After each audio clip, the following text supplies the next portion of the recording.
Why is it that the people who pray the most have the most of their children in the jails of this country? Teach on it, brother. Teach it. Yeah. Teach it. That's, we need to ask those kind of questions. Teach that truth, brother. How is it that the people who don't see color, who treat all people alike, who don't get into racism, that most of their children are in jail? And the other ones who see color, the other ones who deal exclusively with their ethnicity, their children are outside and their children are being fed and so forth. Is the reward then for not seeing color, for being non-racist, for not talking hate language, going to jail? Well, you better start talking hate language then. You know? Answer me this. Why is it? Okay, we'll have to. Why is it? You see, we talked about this business in this kind of situation. If God is no respecter of people, if God loves us all the same, not one group any better than the other, you get whole people being wiped out from the face of the earth. Did God love the Indians less? But no, you say he loves everybody the same. It's a dangerous kind of love, baby. Then it must say then God loving us all the same is not necessarily our basic protection. Because despite our being loved all the same and not one being held above the other, we see all kinds of inequalities in the world. And we've seen certain groups destroyed and wiped away from the face of the earth. And you know what I find amazing about that too? Is that the people who've done the greatest part of the wiping away are the people who worship the same God we do. Yeah. They pray to Jesus like we do, don't they? And yet somehow we got enslaved, and yet somehow we are brutalized and killed out here. We got to deal with some real issues here somewhere. There's something not quite right here. You know what else I find interesting? That those who were supposed to be the chosen people of God really got the ovens. So apparently it takes a little more than just praying. It takes a little more than just feeling like you got a special relationship to survive on this earth. Being the favorite of God apparently is not quite enough to protect you. And I can see why to a degree, because God has already blessed you with the mind. He's already blessed you with the brain. But we got some people who think it's holy not to use it. Teacher. Right. Yeah. Amen. Teacher. Yeah. They think the pursuit of knowledge is a sin. The pursuit of learning is a sin. Even though this is a knowledge machine. This is a learning machine. This is a thinking machine. This is an analyzing machine. A remembering machine. And God must have put it in our heads for some reason. And for us not to use it is blasphemy. And maybe that's why those who don't use it end up ultimately going the way of perishing from the face of the earth. But we have this peculiar thing then of receiving the gift from God, as we say, and then refusing to use those gifts. And yet we expect it to be protected by God when we reject the gifts he gives us. And you know I've talked about the gifts that black children have. Gifts second to none. We're given the best gifts in the world. We were the first people God ever even created. Teacher. All right. We have minds that are second to none. Yet somehow we've been deceived into thinking that to use them is to be non-black. That means our consciousness has been created by someone else.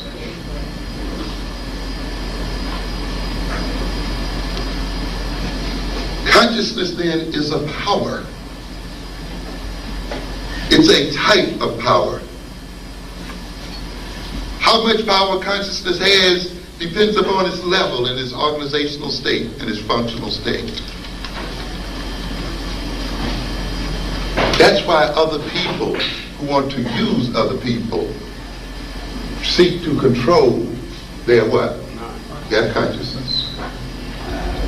Because one thing about consciousness, the state of consciousness you're in determines what you're capable of doing or not doing. If you're in one level of consciousness, you can do one thing. If you're in another level of consciousness, you can do another. One of the greatest problems we have to solve in trying to achieve our fullest development is knowing how to control our consciousness in such a way that we can bring to a task or a problem or something and the level of consciousness appropriate to it. You say, how to match level of consciousness, organization of consciousness with problem, with circumstance, you see, and how to be able to do that through our will. That's a very difficult task to achieve. In other words, then, when we know our body needs rest, it cannot get rest if we remain in a state of wakeful consciousness, can it? Not in the deepest sense. It cannot receive the restoration and rebuild itself as long as it's highly what? Aroused. So what do? We put ourselves, or let ourselves do what? Go into the consciousness of what? Sleep. You see? And once we go into that consciousness, the body begins its healing process and reparative process, you see, and recreating process. And we awaken, energized, and healed, and with the clarity of consciousness that permits us to function. And you can't get that kind of healing and clarity of consciousness and restfulness and reparation unless you go into the consciousness of what? Sleep. But while you're asleep, you can't do what? Certain other things. So there are things you can do when you're awake and alert and in that state of consciousness that you can't do when you're asleep. And there are things you can do when you're asleep that you can't do when you're in another state of consciousness. And there are many levels of consciousness, you see. And if we could recognize them and know what behaviors are related to them, we will be able to regulate our behavior in a very appropriate way by regulating the levels of consciousness related and correlated with those behaviors. And therefore, you see, consciousness enables us to achieve certain ends. It makes it possible for us to accomplish certain things. And when you are able to achieve certain ends and accomplish certain things, that means you're exercising power. Because power involves the ability to achieve certain ends against resistance. The ability to act in terms of one's own interests. Depending on the state of consciousness you're in, you will relate not only to yourself in a various sort of way, but you will relate to others in different sorts of ways. If you're in a state of consciousness that you call anger, your relationship to that same person when you were in love changes, doesn't it? Your language changes, your body changes, everything changes when that state of consciousness is in possession. When you're feeling lovely and all of this, the language changes, the body changes, and other things happen. You see? Therefore, people who want to control other people seek to control their consciousness. Consciousness is to a good degree a social product, meaning that it is created as a result of the nature of the type of social interactions we have with other people to a good extent. And when you look then at the consciousness of black people in America and of African people in the world, consciousness that we exhibit to a good degree at this point reflects the nature of the interaction we have with European people. And one of the major objectives of European people is to manipulate and control the consciousness of African people. And through their manipulation and control of the consciousness of African people, divert that power, which ordinarily would be the power of African consciousness, to their own use, and increase their prosperity and power thereby. The relationship then of the European man to the African man, to a good extent, is a relationship of Count Dracula to his victim. To suck the blood of African consciousness to maintain their own life. This is what it's about.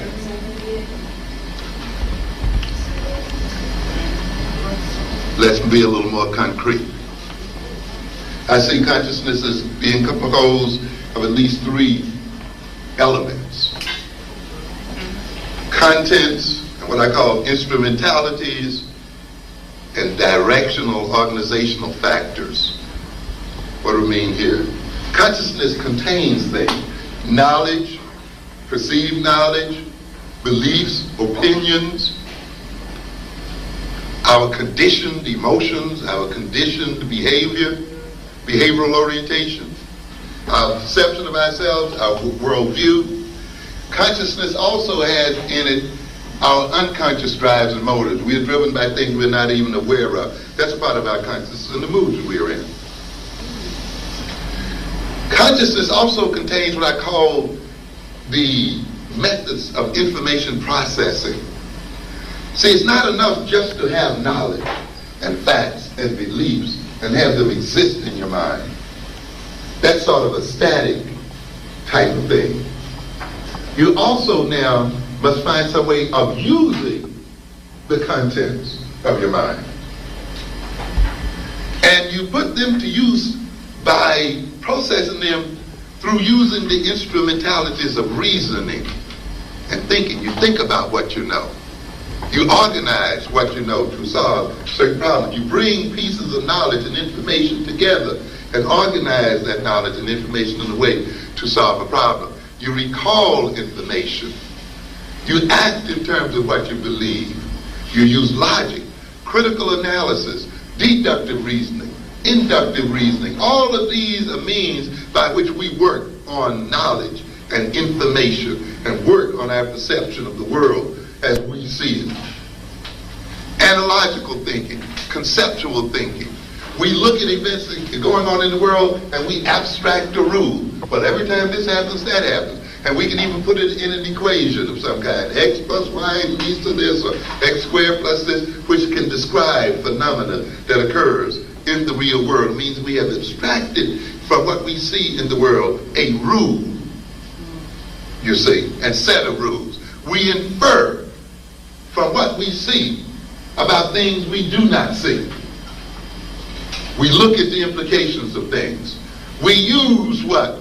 Intuition and so forth. All of these are the instrumentalities of consciousness, are the means by which consciousness operates on what it knows, what it remembers, what it perceives, what it even does not know, in order to achieve certain ends at certain points. The instrumentalities of consciousness express what we know and believe and so forth. So our personal skills, our intellectual skills, and academic skills are the means by which we use the knowledge and memory and all the other things we have. Occupational skills, skills at learning and remembering.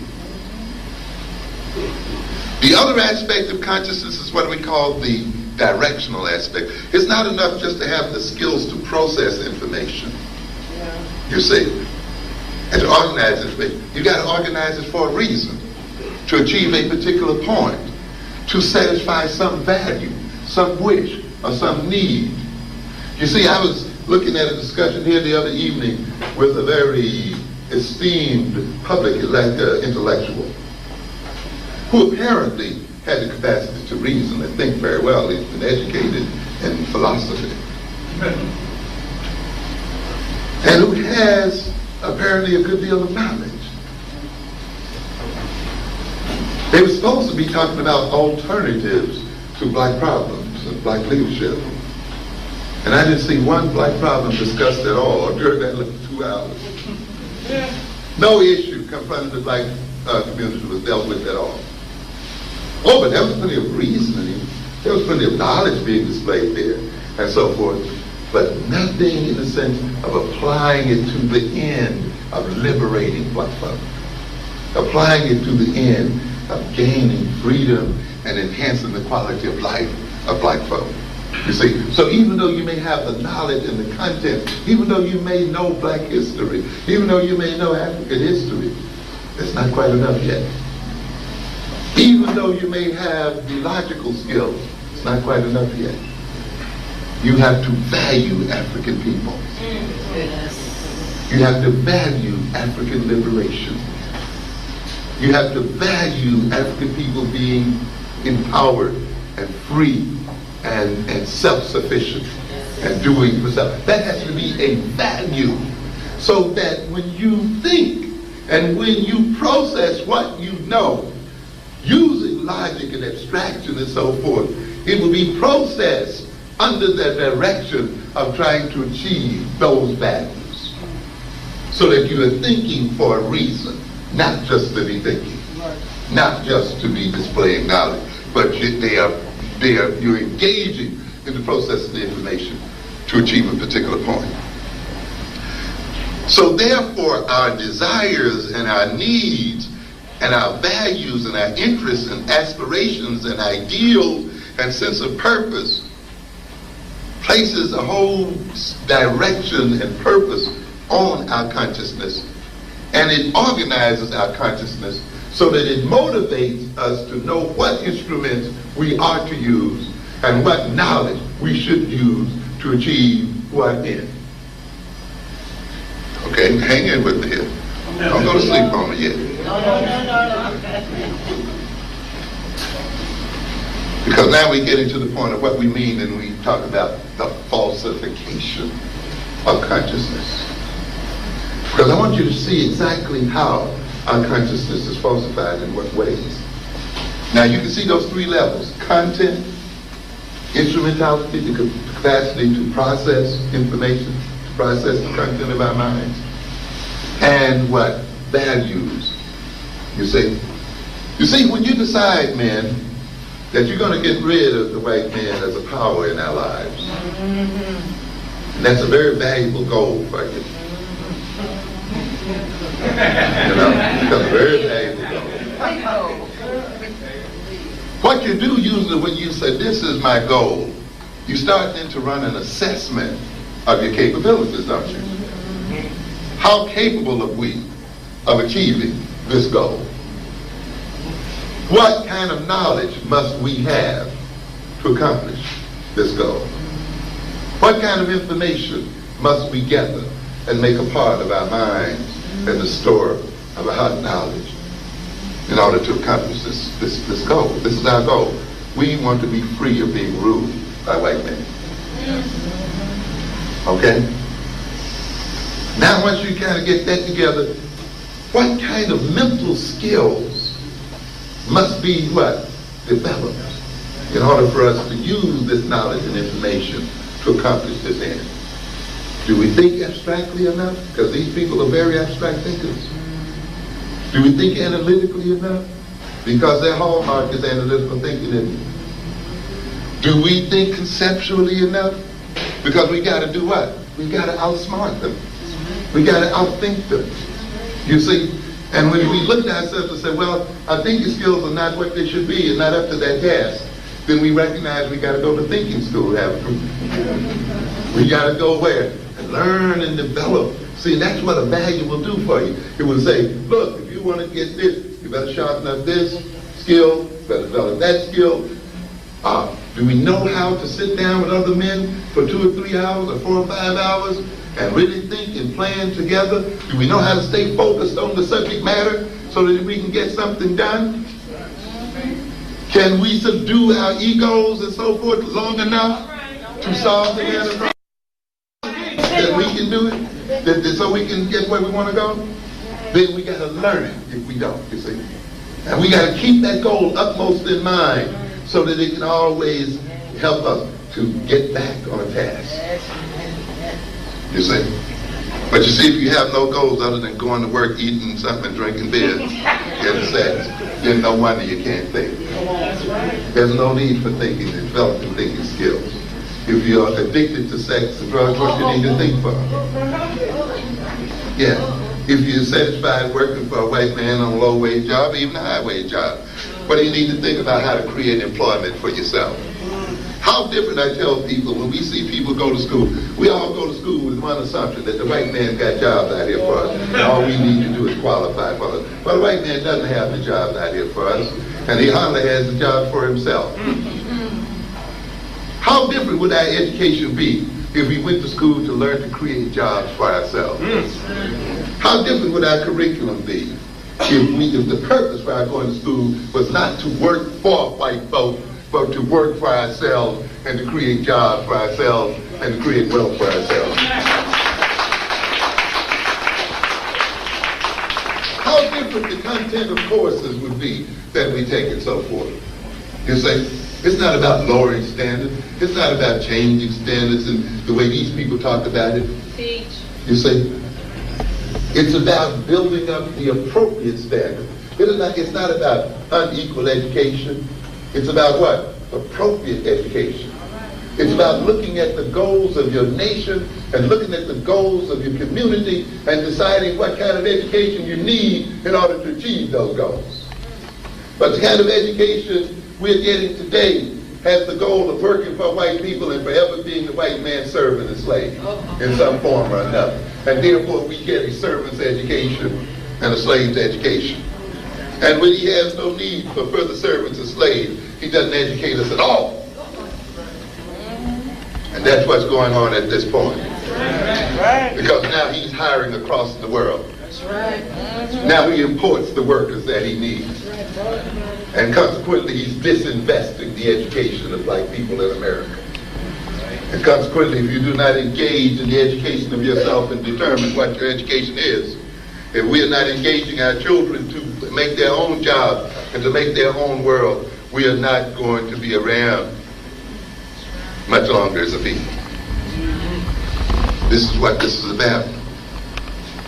So then how does this man falsify the consciousness of our people? He falsified it in three ways, can you?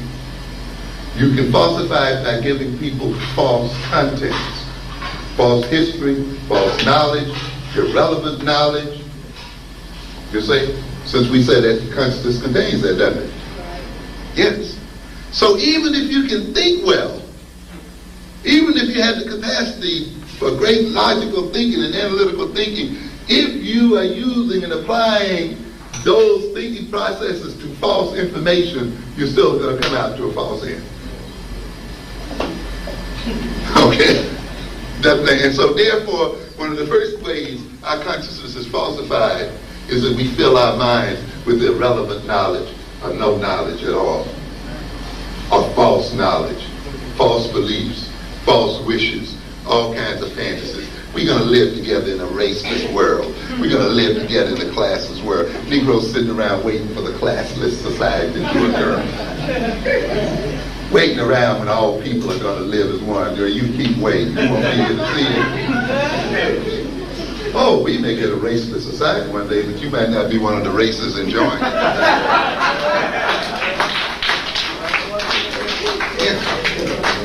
Yeah. But when you have that kind of fantasy, and that fantasy fills your head, when you think that the thing that's going to solve all the problems is that people love one another, you know, that they respect one another. You get a lot of preaching on Negroes on that behalf. Some of these public intellectuals, we must respect the humanity in each other. What the hell does that mean? How does that feed anybody? How does that employ anybody? You got some Negroes who engage in magical thinking. They think that if they teach their children to love all people, you know, I don't teach my children about color. I teach them to love and respect all people. And not to see color. Well, that's nice. Now that's wonderful. But tell me that this, are the other people teaching their children? Huh? How is teaching your child this going to protect it against the people who hate you? Do you think by teaching yourself this, by some magic osmosis, other people are going to achieve the same consciousness? You're out of your mind. And yet we get some like people who think that. So they sit around the weakest of people, the most downtrodden of people, teaching their people how to love their enemies. And then wonder why they catch hell at every turn. Yeah, you can do that if you're willing to be dead and let people just run over you in the end. And if someone has convinced you that that's the essence of religious life, fine, it's all right. But I'm telling you, you see, we got a lot of people who are caught up in that thing. So therefore, our masters will put that kind of religion into us, you see, and they will see that as the essence of religion. I've told you many times that the major problem out here, the reason why our children are where they are, is the result of law-abiding, church-going Negroes. Yeah. And it's not the children and the youth who are the greatest criminal threat to the black community. It's law-abiding Negroes. It's Negroes who believe this white propaganda and this falsified religion. Yeah, who can't see color, and therefore they can't see their own colored children. Yeah. Who in their efforts to be sanctimonious and good, create evil. Yeah, because someone told them being good is giving these other people who got more money than they know what to do with their money while they rob their own children. And then they wonder why they fear them as they walk down the street. Who told them love means giving the Koreans all of your money and supporting their children and keeping them out of crime, while you're on the street and in need of jobs and in need of being cared for. But someone has convinced you that love means to ignore your own children and love someone else's children better than your own. And you feel holy, you feel good when you do it. Someone has made you feel guilty when you concentrate your attention on your own children. Someone has told you to love everybody. And you're so busy loving everybody, you can't get around to loving yourself. You can't get around to loving your own. How is it that people filled with self-hatred and have not come to love themselves can appropriately love any other people? And yet we are asking the very people who've been most psychologically abused and destroyed to carry the whole